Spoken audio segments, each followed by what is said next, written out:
Welcome to the Aphotic Parables.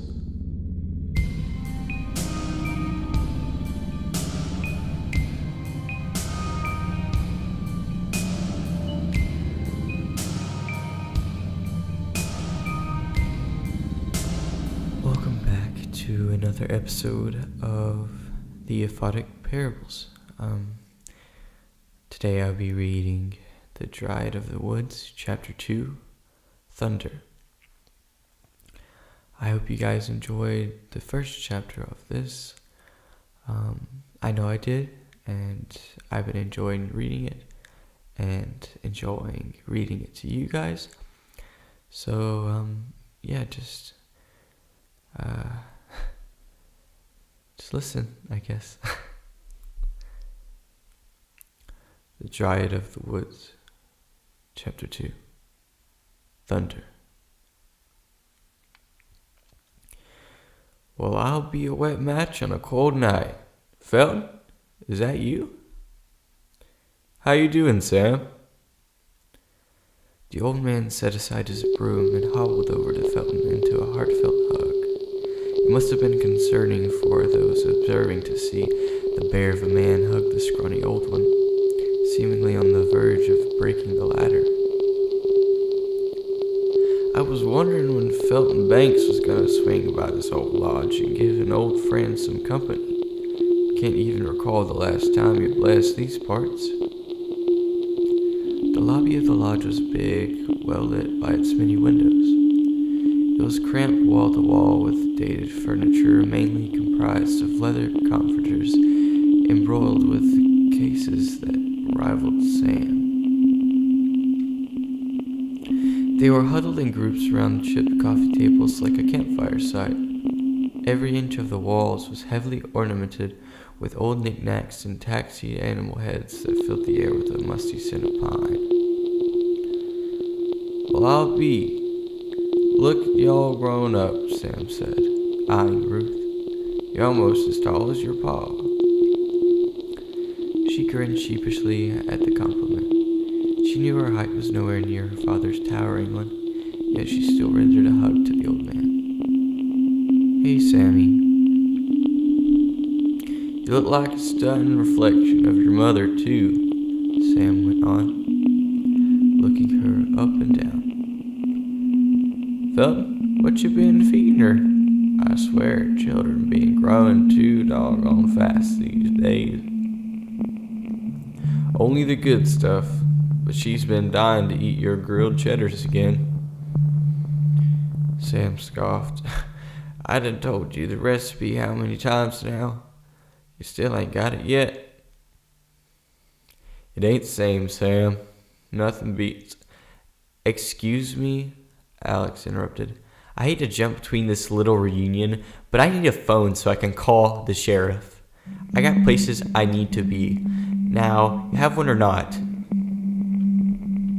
Sam's brow tightened as his eyes bared a salty glare. Sammy? Ruth chimed in, hobbling in place. Sorry to cut this short too, but I really need to use the ladies' room anyway.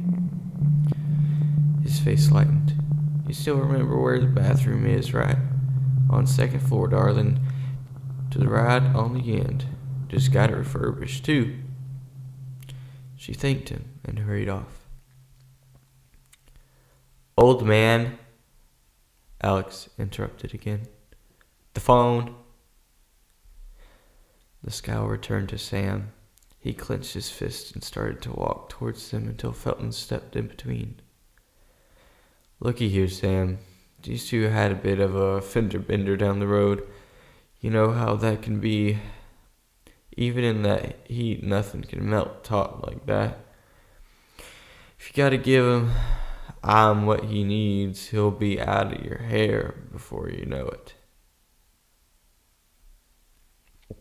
Sam exchanged a glance from Felton to the uptight prick and then sighed. Phone's on the second, too. In the diner.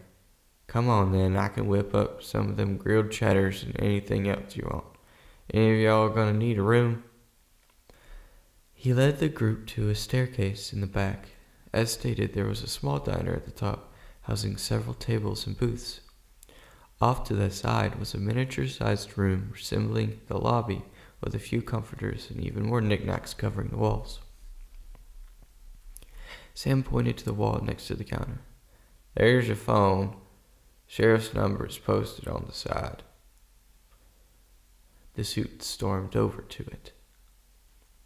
Sam hobbled behind the corner. "So, I got 2 grilled cheddars for you and Ruthie. Anything else?" he asked. Can I get a coffee?" A soft woman's voice spoke up. Her presence startled him. Sorry there, missy. Didn't see you trailing the pack. 1 cup of java coming right up. Pot's fresh, too. Oh, and that'll be $2.50. Felton glanced back to see her render a sheepish grin. This was the first time he had really taken her in appearance. She was a short woman, rivaling Ruth in height, with golden locks nestling around her ears. She had a face plastered with freckles and eyes greener than moss. She was certainly a looker, and a thin one, donning a mighty green and white sweater. He noted the large stain of coffee on it. "So, is it salvageable?" he asked. "The sweater, I mean. Coffee always seems to draw on shirts." She glanced down at it and chuckled.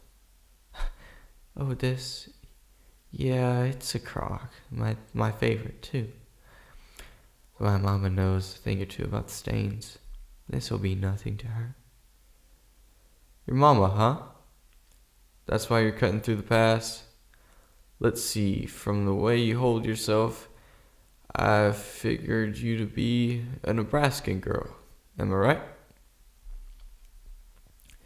She gave him an impressed look. "Am I that obvious? Or did you just look at my plates?" He laughed. "I might have peeked at that," he admitted. She smiled, shaking her head.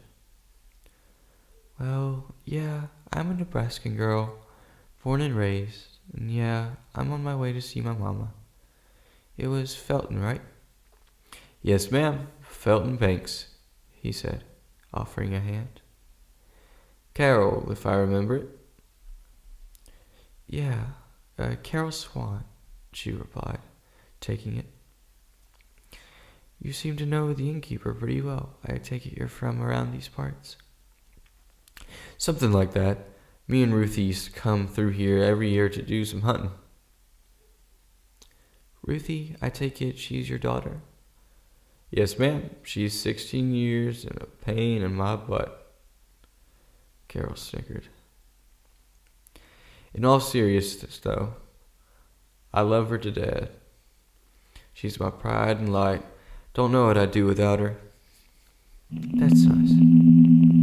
"What about you? Any kids yourself?" "Me? None. To be honest, I'd say I'm still a kid at heart." "Is that so?" Sam set the mug of hot joe on the counter, and Carol quickly slid it to exact payment his way. He popped it into the register and made his way back to the kitchen. Felton eyed her as she lifted the mug and took a small sip. "Well?" She smiled and took another one. "I'd say it's pretty good indeed." "You hear that, Sam?" Felton called back to him. "Found you another believer." "Mighty obliged," he replied. Felton caught her staring over at Alex on the phone, who was obnoxiously yelling at the sheriff, occasionally tossing a glance back her way like a guard dog. "So, how you feeling?" he asked. "Still a bit shaken up, to say the least. Most of it's a blur now." "You gonna be alright?" She nodded softly, taking another sip. "I'm starting to second guess what happened out there, thinking maybe I dozed off and slammed on the brakes when I realized it. Thank you again for stepping in. I know I already said that. I just really thought that guy was going to clock me or something. Felton chuckled. Don't you worry about him. People like that talk a big game, but he ain't gonna touch you. Yeah, that's right. That's all they do. Sam chimed in, returning to the counter. Lousy good for nothing. At least, I wouldn't let him. Felton scowled towards Alex. She chuckled. So, is that your ankle? The big, strong guardian, checking up on everyone, fighting back one jerk at a time, stranger or not. He sneered. We're all people at the end of the day, just trying to make our own way. Some just feel the need to be jerks just because. Me, I just do what I can. Well, what you need to do, Sam started, is keep that kind of trouble away from me. His words were cut off by a small tremor. The glasses and silverware started to rattle. Even the knickknacks on the walls began to shake. Felton turned to Carol to see her eyes widen in fear. It felt like rumbling from an earthquake. What the? Alex shouted, pulling the phone away. The tremor escalated into a more violent shake, like the entire building was encased within a snow globe. Suddenly, a loud thunder exploded in the air, forcing Carol to instinctively grab onto Felton as the lights started to flicker erratically. More lamps and other loose items continued to shake until they crashed to the ground, followed by tables sliding across the floor. The walls joined the choir, roaring, adding a deep moan. Sam, what's going on? Felton screamed, his voice barely carried over the thunder of noises. Not sure, he shouted back. His eyes drifted over to the window. Oh! His words were interrupted by a heavy thud against the building, which threw everyone to the ground. Several windows shattered from the impact, launching glass in all directions. The walls moaned even louder, accompanied by the splitting of wood and the furniture slamming up against them. Felton held on tightly to Carol on the floor as the chaos around them continued to erupt. After several more seconds, the tremor slowly began to die. The rattling soon ceased, and everything settled. Felton slowly looked up. Glass and other knickknacks from the walls were sprawled out on the floor. A few tables overturned. He glanced down at Carol, who was buried in his chest. You all right? He asked her. She poked her head up, her face plastered with fear. What just happened? She spoke softly. It was as if she was afraid her voice would kickstart another episode. Everybody else okay? Felton called out. Sam poked up from behind the counter, eyes in a frenzy, as he studied the damage around. Alex emerged as well, cursing to himself. Ruth, Felton called out. Ruthie, are you okay? There was a second of delay before her voice carried out from the halls in the back. Dad, He called out, emerging. She ran up to him into his arms. you all right, darling? You hurt? She had tears in her eyes. No, I'm fine. What happened? What was that? Sweet Jesus, Sam said out loud. He tore from around the counter and over one of the broken windows. Alex joined him, more curses under his breath. Curious, Felton made his way over too, not removing his grip from Ruth and Carol in tow. He approached the window and his heart dropped at the sight for miles, now engulfed in trees like a wide ocean. Broken branches and uprooted trunks could be seen sticking out in lengths. It was an avalanche. The group stared silently in awe at the sight until a splash of snow from the roof drew Felton's attention to the windowsill. He noticed the snow had just stopped a few feet below the opening. His heart sank even lower at the revelation. If the snow had reached this high, that meant their cars were buried to hell. Alright, guys, thank you so much for stopping by and listening. That was chapter 2 to the Dryad of the Woods. I really hope you enjoyed. Don't forget to like and comment and subscribe. I appreciate everyone who takes a listen. And once again, this is the Aphotic Parables.